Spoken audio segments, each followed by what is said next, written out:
এবারের বিপিএল ছিল তারকায় ভরপুর। লিগ পর্বে দুর্দান্ত পারফর্ম করে প্লে অফ পর্ব নিশ্চিত করেছে 4 দল। আর মাত্র কয়েকটি ম্যাচ পরই পর্দায় নামবে বিপিএলের এবারের আসর। চলমান এই টুর্নামেন্ট নিয়ে ভবিষ্যৎবাণী করেছেন ওয়েস্ট ইন্ডিজের বিশ্বকাপজয়ী অধিনায়ক ড্যারেন স্যামি।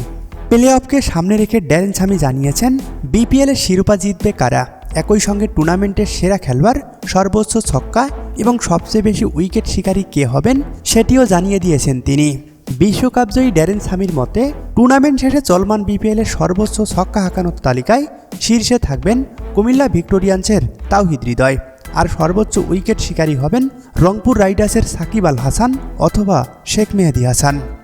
বিপিএলের মোস্ট ভ্যালুয়েবল প্লেয়ার এবং টুর্নামেন্ট সেরা ক্রিকেটার হবেন সাকিব আল হাসান, এমনটাই মনে করেন ড্যারেন স্যামি। বরিশাল, কুমিল্লা, রংপুর এবং চট্টগ্রামের মধ্যে শিরোপা জিতবে কোন দল সেটিও জানিয়ে দিয়েছেন ড্যারেন স্যামি। তার মতে এবারের আসরের শিরোপা জিতবে লিটন দাসের কুমিল্লা ভিক্টোরিয়ান্স।